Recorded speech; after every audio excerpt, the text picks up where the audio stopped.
cause de cette proximité, je voudrais donc inviter ici le professeur Souley pour sa leçon inaugurale. Assalamu alaikum.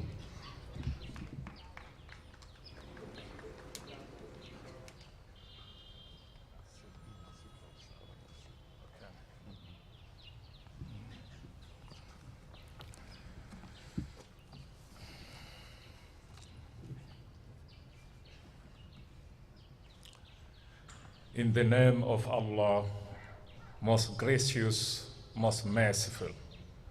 Peace be upon his messenger, Prophet Muhammad sallallahu alaihi wasallam, the pious members of his family, his companions, and all those who are going to follow their steps till the day of judgment.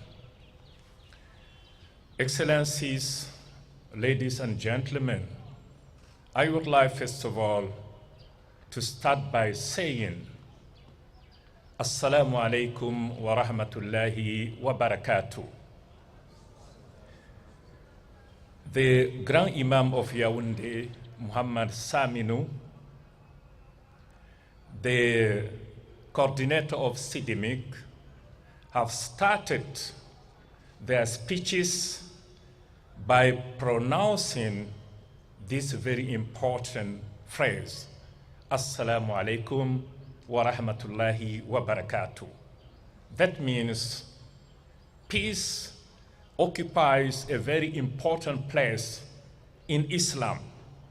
That's why I was invited to come here and to share with you about the place of peace in Islam. So thank you for your kind attention and thank you for the invitation. Madame, Monsieur, le thème qui retient notre attention dans cette leçon inaugurale s'intitule « La paix en Islam, une valeur à cultiver et à préserver en tout temps ».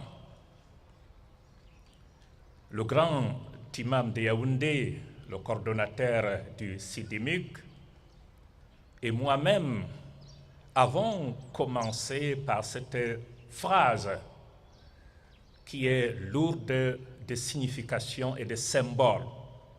Que la paix soit avec vous. Effectivement, parler du binôme islam-paix pourrait réjouir certains et frémir d'autres. L'actualité lancinante, lorsque vous regardez la télévision, lorsque vous écoutez la radio, lorsque vous lisez la presse écrite, l'islam semble occuper une certaine place qui n'est pas toujours confortable. Des clichés, des a priorismes qui créent une opinion publique plus ou moins hostile à l'islam. Évidemment, aujourd'hui, lorsqu'on examine la cartographie de la terreur, permettez l'expression, beaucoup de musulmans font partie de cette triste carte, à tel point qu'on pourrait se poser légitimement, est-ce que l'islam ne serait pas une religion fondamentalement violente qui inciterait à la violence? Est-ce que les musulmans ne seraient pas des terroristes? Est-ce que les musulmans ne seraient pas ceux-là qui encouragent la violence? C'est des questions légitimes, incontournables. Alors je suis ici pour vous donner la bonne information, la vraie information sur la place de la paix dans la religion musulmane. D'abord, la paix, commençons par la définition opératoire, est une aspiration universelle. Elle représente non seulement l'absence de conflits ou de guerres, mais aussi une harmonie interne, sociale et spirituelle. Dans un monde de plus en plus agité, où les tensions, les conflits, les divisions, les discours de haine prennent souvent le dessus, il devient essentiel de se rappeler les valeurs fondamentales qui favorisent le vivre ensemble harmonieux, surtout dans un pays comme le nôtre, qualifié d'Afrique en miniature, c'est-à-dire un pays au sein duquel on retrouve toutes les réalités qu'on pourrait rencontrer dans d'autres pays africains. Réalité physique, la géographie, réalité humaine, réalité religieuse, ainsi de suite, dont le Cameroun peut être considéré comme un laboratoire, n'est-ce pas, au sein duquel on pourrait expérimenter justement le vivre ensemble harmonieux. L'islam place donc la paix au centre de son message. Cette paix n'est pas passagère ou occasionnelle. Elle est une valeur profonde, un objectif permanent, c'est-à-dire qui résiste à l'usure du temps. Donc, une valeur profonde, un objectif permanent à cultiver dans toutes les dimensions de la vie. Comment l'islam reçoit-il la paix? Pourquoi et comment doit-on la préserver en tout temps et en tout lieu? Telles sont les questions auxquelles nous allons essayer d'apporter quelques éléments de réponse. D'abord, le mot islam signifie à la fois soumission à Allah et paix. Ainsi, être musulman, c'est être en paix avec Dieu. D'abord, la paix verticale. Ensuite, la paix avec soi-même. Enfin, la paix horizontale avec le prochain. Pour parler de la paix en islam, évidemment, il faudrait aller examiner le contenu des deux principales sources de cette religion, que sont le noble Coran, parole d'Allah, le Très-Haut révélé au prophète Muhammad sallallahu alayhi wa sallam pendant 23 ans, dont 13 ans à la Mecque et 10 ans à Médine, qui constitue la première source de la législation islamique. Ensuite, la deuxième, la sunna, entendez la tradition du prophète sallallahu alayhi wa sallam. Dans le livre sacré de l'islam, on trouve plusieurs passages qui font allusion à la paix. Je m'en vais rapidement vous citer quelques-uns de ces passages. Et s'il incline à la paix, incline vers celle-ci et place ta confiance en Allah. Sourate 8, verset 61. Les serviteurs d'Allah sont ceux qui marchent humblement sur la terre, et lorsque les ignorants s'adressent à eux, ils disent paix, salam. Sourate 25, verset 63. Allah appelle à la demeure de la paix et guide qui il veut vers un droit chemin. La demeure de la paix, le paradis, n'est-ce pas, dans la religion musulmane, est lié intimement à la paix. Or, bien et mal ne sont pas égaux. Riposte par quelque chose qui soit plus joli, alors celui avec qui tu étais en inimitié deviendra comme s'il était ami chaleureux.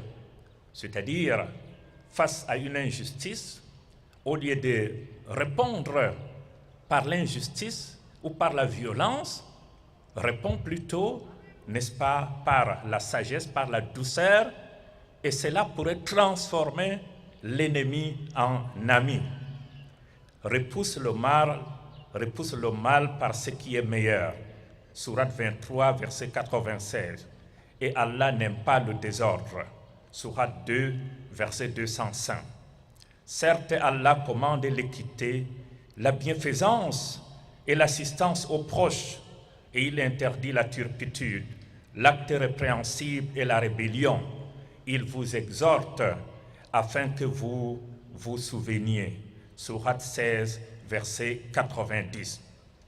Mesdames, Messieurs, il est important de relever que Dieu lui-même porte le nom d'As-Salam, c'est-à-dire le pacifique, la paix. Donc, cette qualité divine invite le croyant à chercher et à répandre la paix autour de lui. De plus, la salutation des musulmans signifie, cette salutation Assalamu alaikum signifie que la paix soit sur vous, un message de bienveillance, d'amitié, de fraternité adressé à son prochain, fût-il musulman ou non musulman. La première révélation du noble Al-Qur'an eut lieu au cours d'une nuit qui est qualifiée, n'est-ce pas, de paix, la Laylatul Qadr, à la fin du chapitre, n'est-ce pas, la destinée. Allah qualifie cette nuit de paix. C'est une nuit qui symbolise par essence et par excellence la paix jusqu'au matin. Le paradis lui-même est appelé la demeure de la paix. Donc c'est autant d'éléments qui indiquent à suffisance que dans cette première source, la paix occupe une place prépondérante. Qu'en est-il de la deuxième source? Le prophète Muhammad, que la paix soit sur lui, est également un modèle en ce qui concerne la paix. Que ce soit dans ses rapports avec ses compagnons, ses adversaires ou les gens d'autres confessions, il a toujours promu la miséricorde, la patience, le pardon, la non-violence et la réconciliation.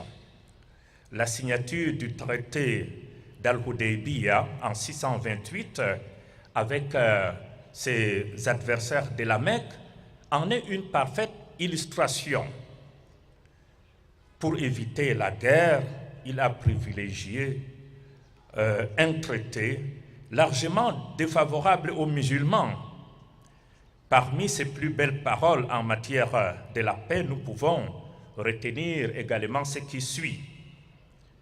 Le plus fort n'est pas celui qui terrasse ses ennemis, mais celui qui se maîtrise quand il est en colère. Il a aussi dit, l'encre d'un savant est meilleure que le sang d'un martyr. En islam, la paix est une réalité transversale. Elle se fait au plan interne, au plan familial et évidemment au plan social. D'abord au plan interne, avec soi-même, parce que la vraie paix, c'est d'abord cette paix qui est ancrée en notre fort intérieur et qui touche deux réalités essentielles, le cœur, l'âme, avant de s'extérioriser, avant de se manifester au travers des paroles et des actes. Donc c'est d'abord cette paix interne que chacun devrait essayer de cultiver, n'est-ce pas, en lui. L'islam enseigne que la foi, la prière, le rappel de Dieu, le bon comportement et la maîtrise de soi aident à apaiser l'âme en luttant contre la haine, l'arrogance, la colère. Le croyant cultive une sérénité intérieure qui aura une portée positive sur ses actes et paroles. L'islam valorise également les liens familiaux, le respect des parents, la solidarité et la justice. Une société où règne l'injustice, la discrimination ou l'oppression ne peut connaître la paix. Le Coran insiste sur la justice comme condition sine qua non. Comme l'indique la sourate 16, verset 90, Dieu commande la justice, la bienfaisance et l'assistance aux proches. L'islam prône également la coexistence pacifique, la tolérance religieuse et le vivre ensemble. Dans notre contexte, la tolérance religieuse doit être démise, qu'on soit musulman, chrétien, adepte de la religion traditionnelle, nous devons nous tolérer les uns et les autres.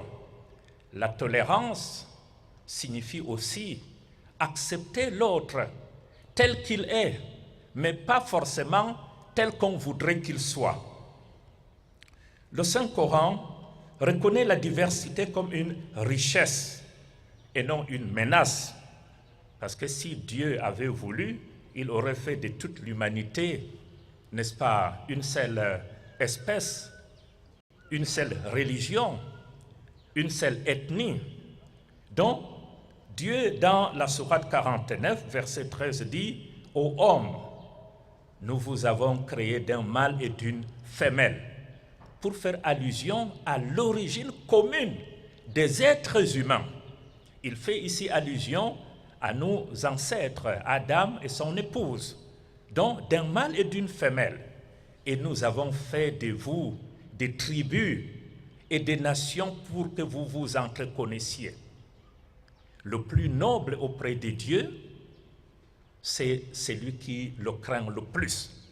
C'est le seul critère de jugement auprès de Dieu. Ce n'est pas le plus fort, ce n'est pas le plus riche, ce n'est pas le plus beau, ce n'est pas la plus belle, mais c'est le plus pieux.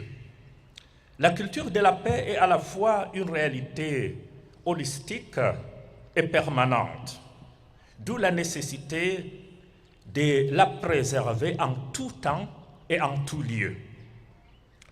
Même en période de tension ou de guerre, l'islam recommande de privilégier le dialogue, l'accord de paix, la modération et la réconciliation. Le prophète sallallahu alayhi wa sallam, comme nous l'avons dit, a accepté signer le traité de Hudaybiya pour éviter la confrontation. Vaut mieux un traité défavorable qu'une guerre juste. L'islam rejette également toute forme de violence aveugle et injustifiée, surtout contre des innocents.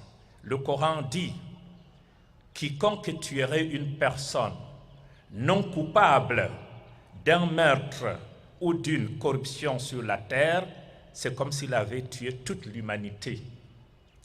Et quiconque lui fait don de vie, c'est comme s'il faisait don de la vie à toute l'humanité. » Le prophète sallallahu alayhi wa sallam a également dit « Le vrai musulman est celui dont les autres sont à l'abri de sa langue et de sa main. » Parce que justement aujourd'hui, ce sont ces deux choses-là.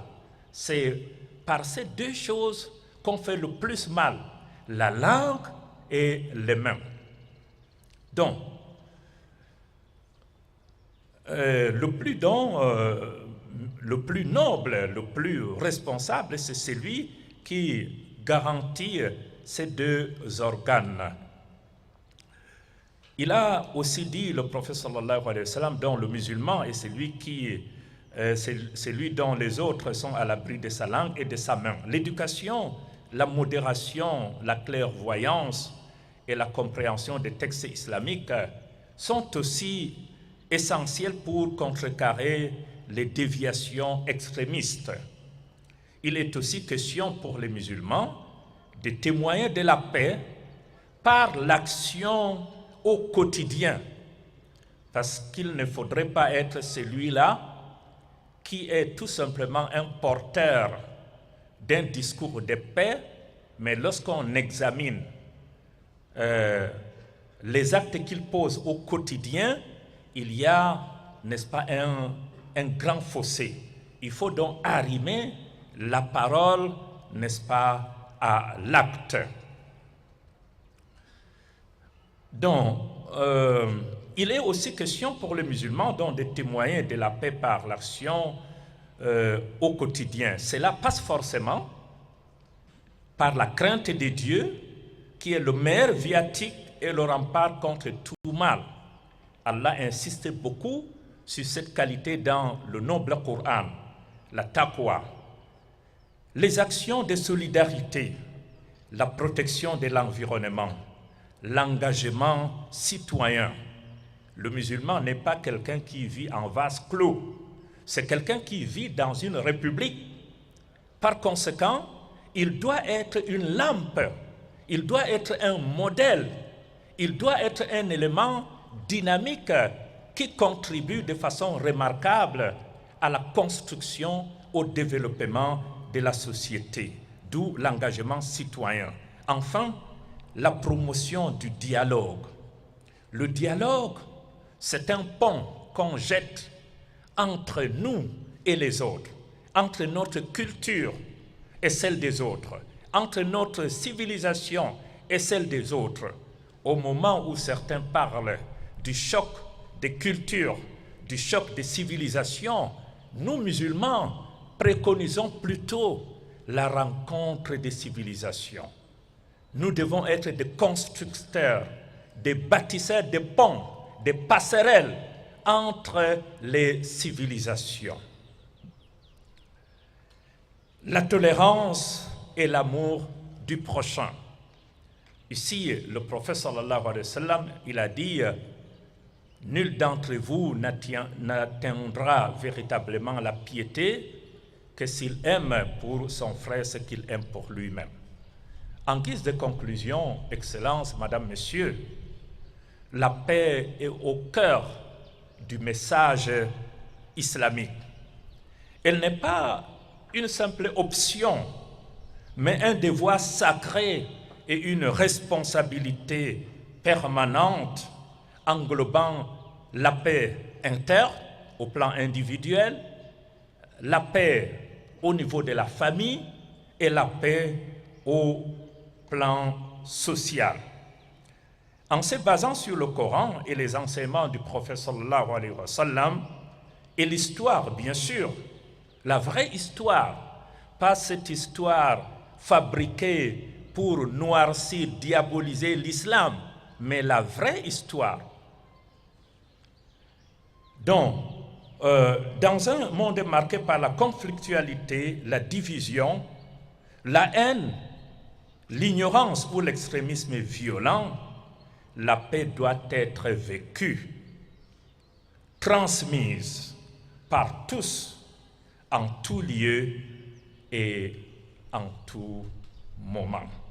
Je vous remercie et que la paix soit avec vous. We just listened to